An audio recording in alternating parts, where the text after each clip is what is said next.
고려아연 2025년도 실적을 스루풋 회계로 분석하고 2026년 매출액을 예측해 보도록 하겠습니다. 매출은 30.2% 증가했고 영업이익은 36.2% 증가했습니다. 가공비 배부 재고자산 회전율은 3.9회전으로 낮아졌고 PBR은 3.2 상태입니다.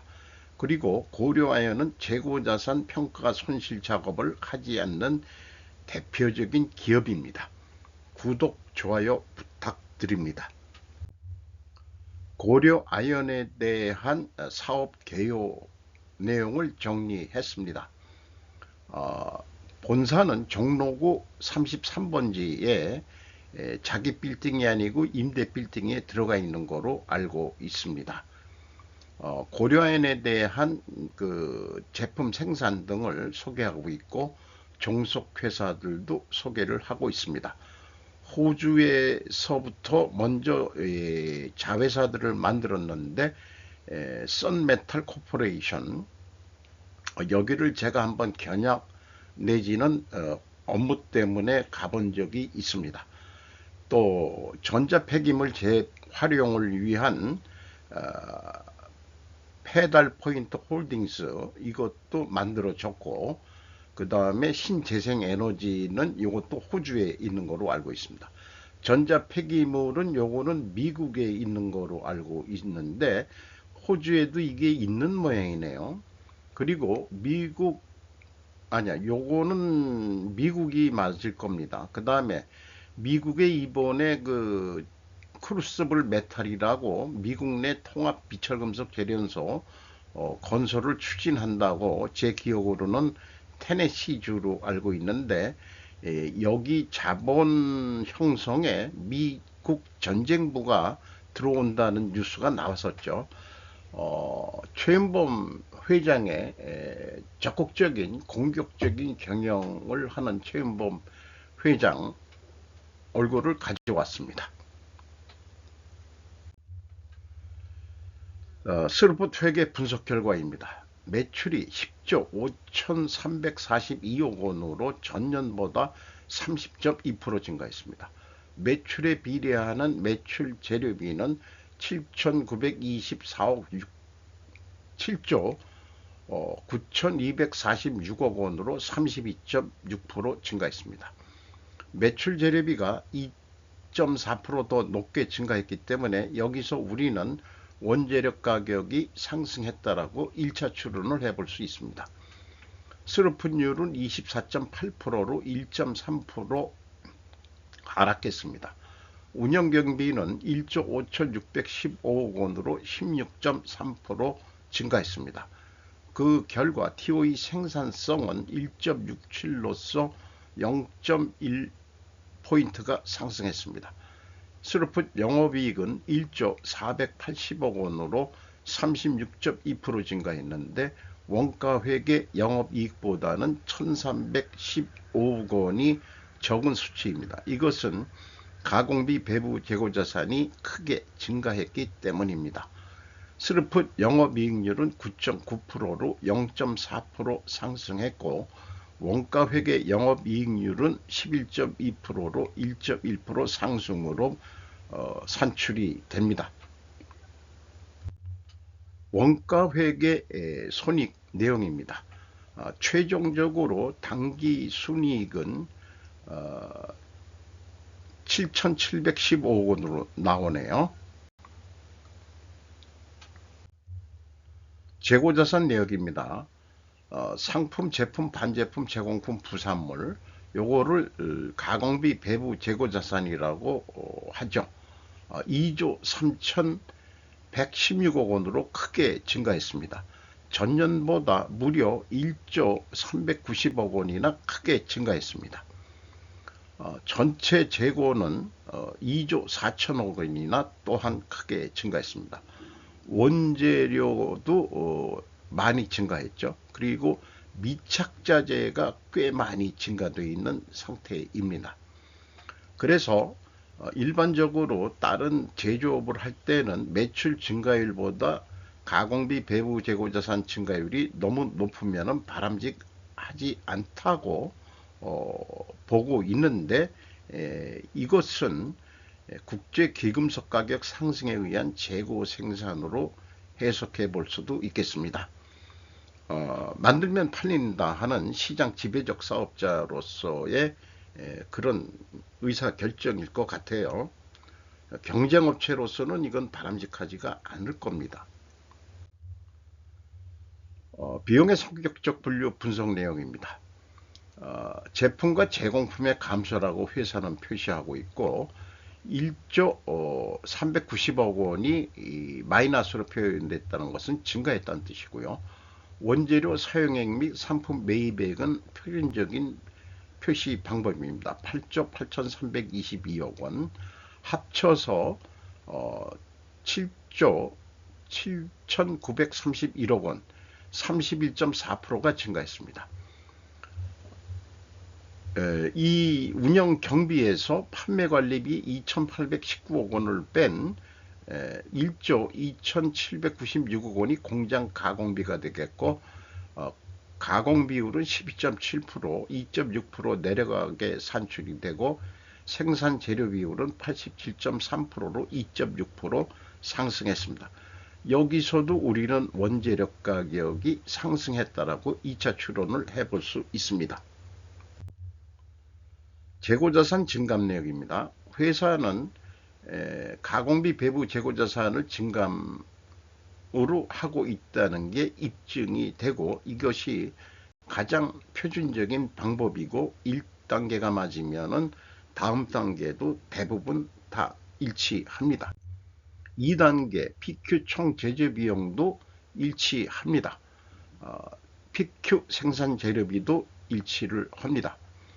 다만 현금 흐름 기준 전체 재고자산의 증감액에는 과거 2년에 약간의 문제가 있는 것으로 보입니다.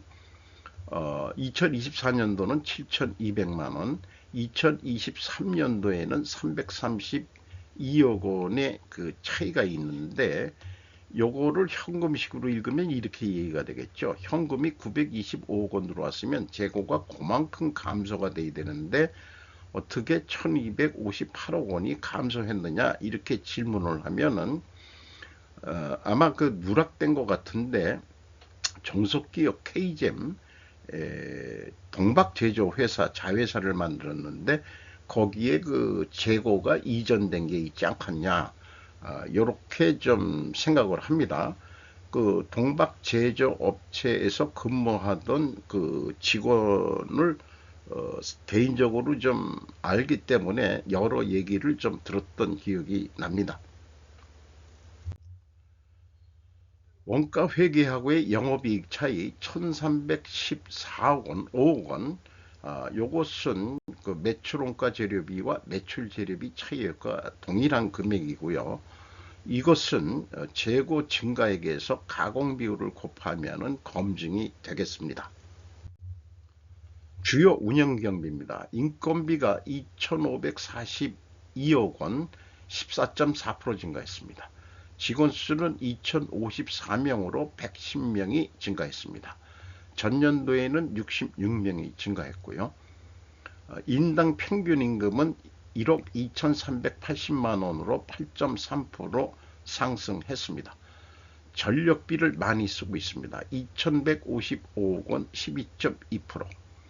이 금액이 제가 들은 바에 의하면은 제주도 1년 전력 소모량이라고도 얘기하는 소리를 들었습니다.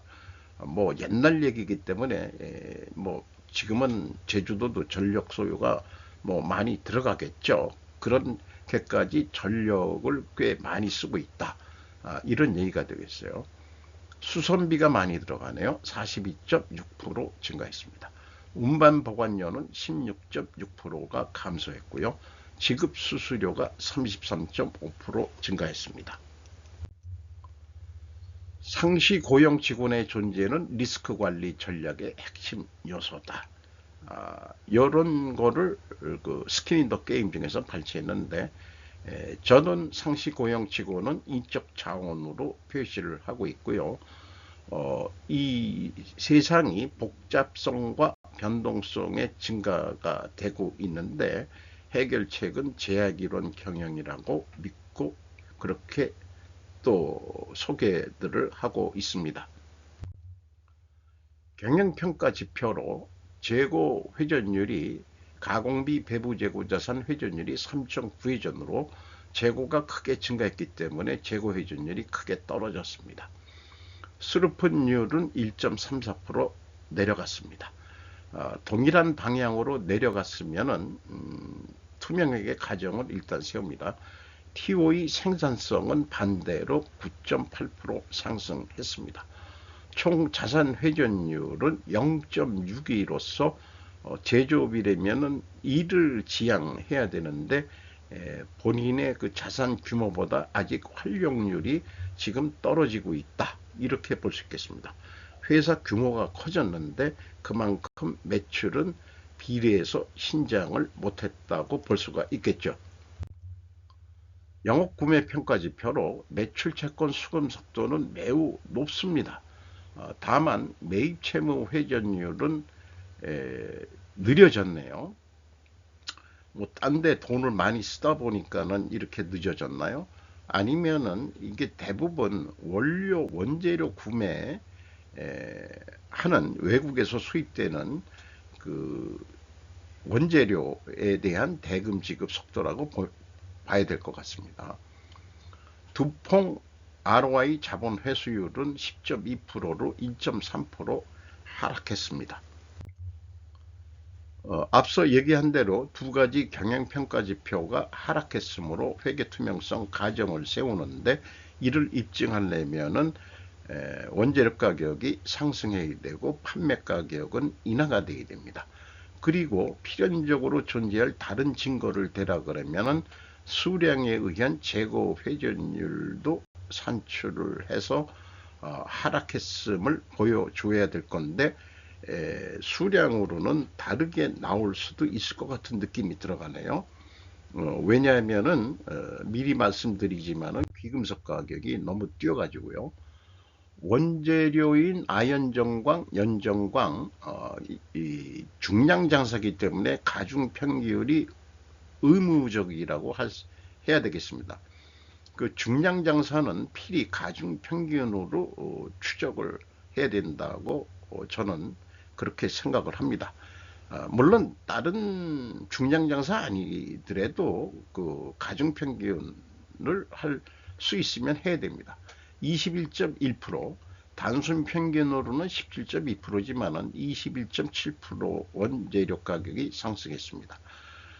판매 가격은 아연, 연, 금, 은, 동 요렇게 그 5가지만 그 내수와 수출 가격 이것도 가중 평균을 하면은 단순 평균은 19.7%인데 24.3% 인상이 됐습니다.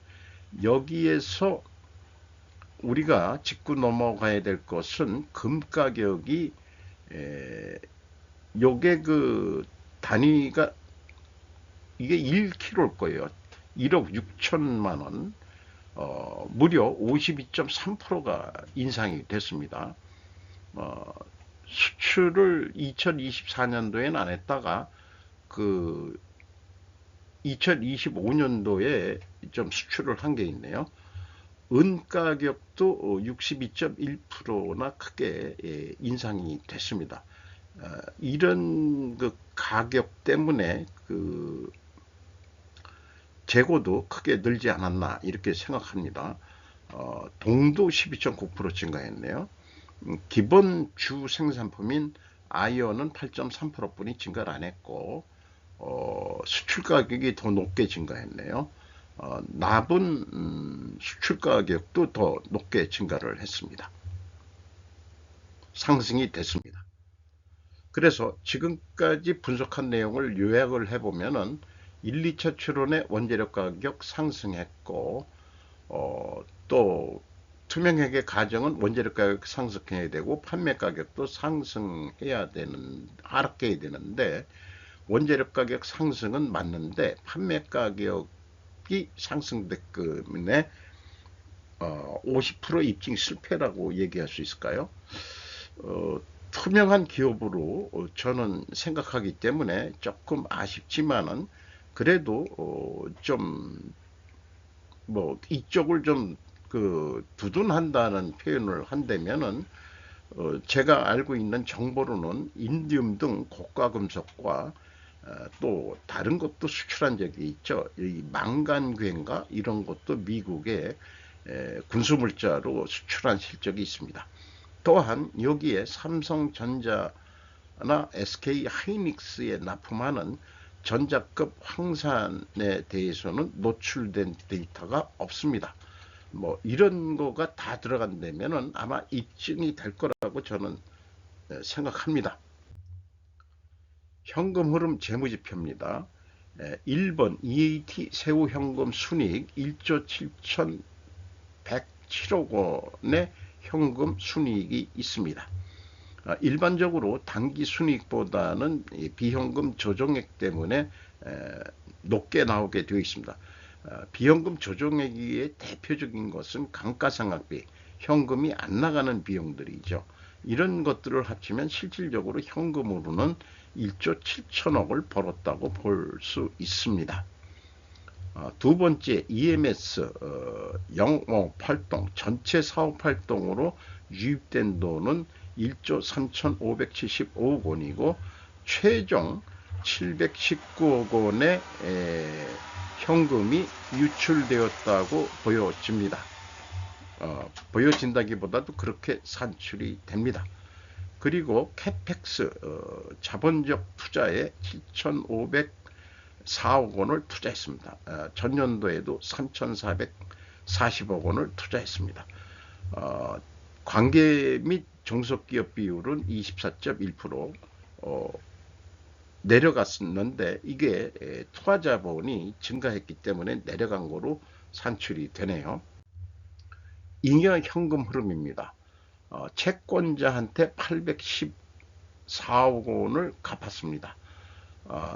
이자 부채 레버리지율은 28.5%로 내려갔습니다. 2024년도에는 37.4%로 증가했었습니다. 주주잉여 현금 흐름은 2조 7,144억 원. 이것은 주주 입장에서는 돈이 고려엔에 투자했다는 의미가 되겠죠. 이 금액은 유상증자로 2조 8천억 원을 증자를 했습니다. 배당금이 있습니다. 이래서 이 금액은 맞습니다. 검증이 됩니다.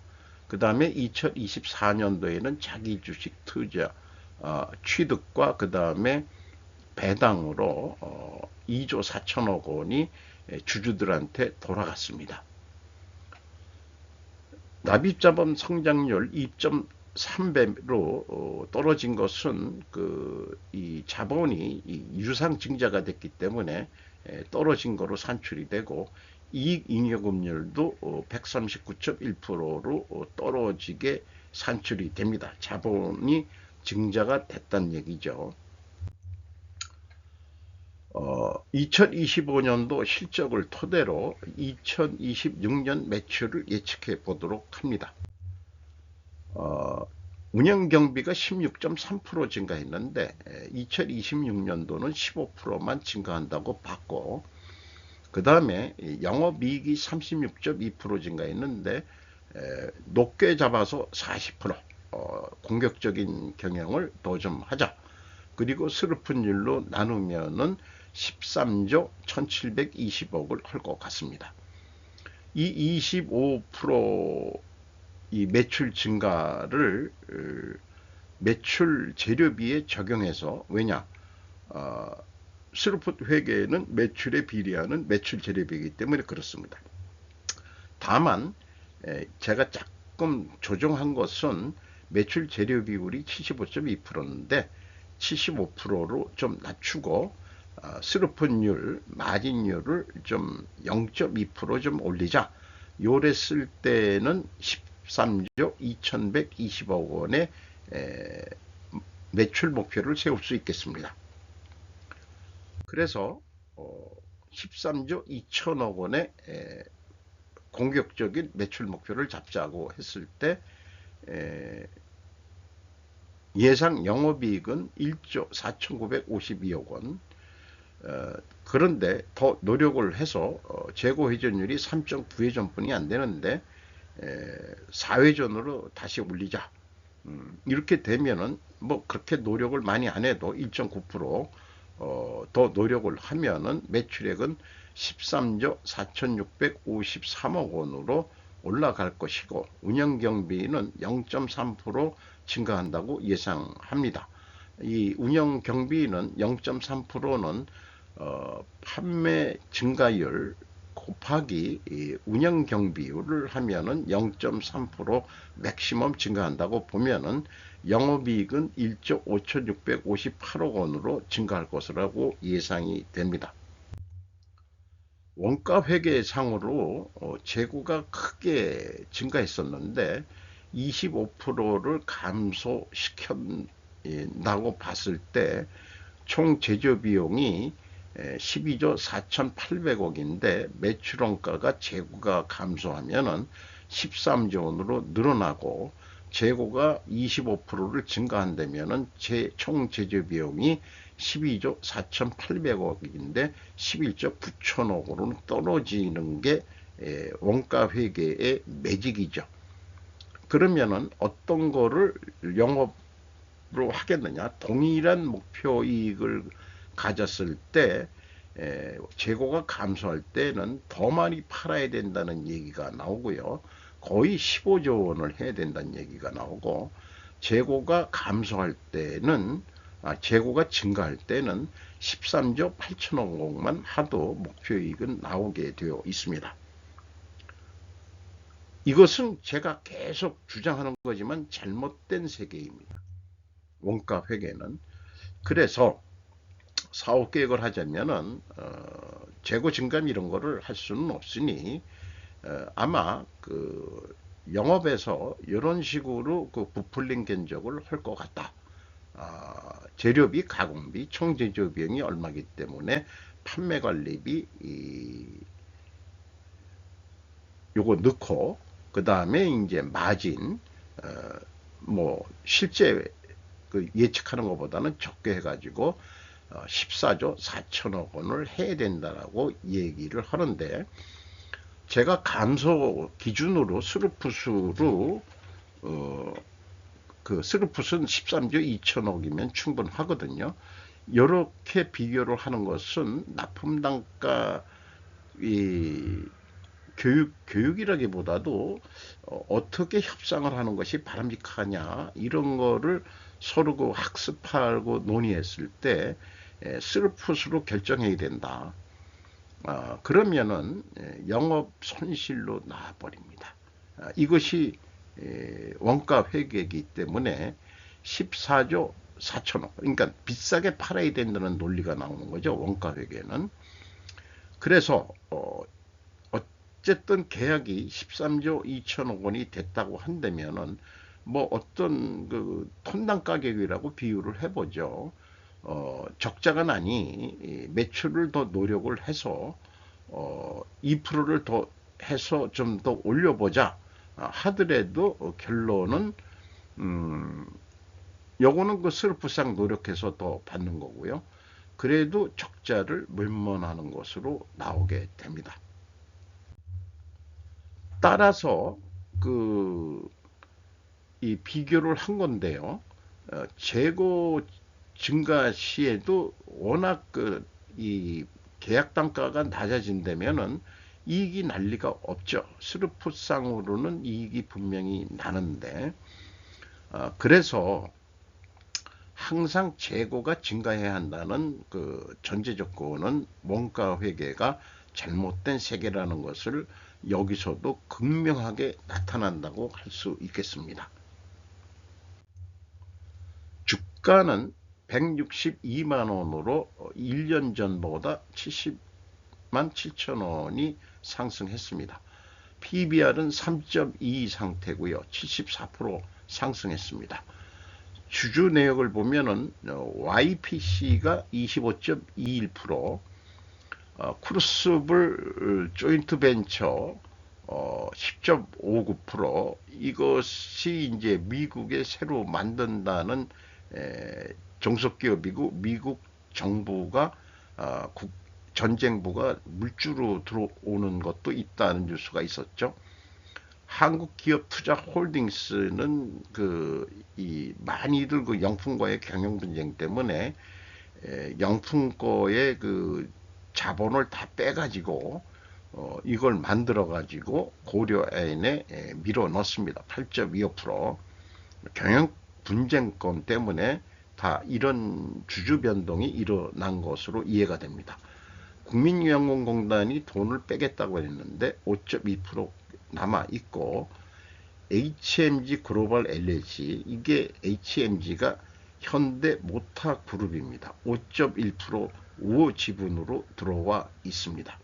그래서 이것을 다 합치면은 국민연금 빼더라도 19%에다가 거의 25%, 국민연금도 우호 지분으로 한다면은 고려아연의 최씨 정권이 계속 경영권은 유지할 것으로 보입니다.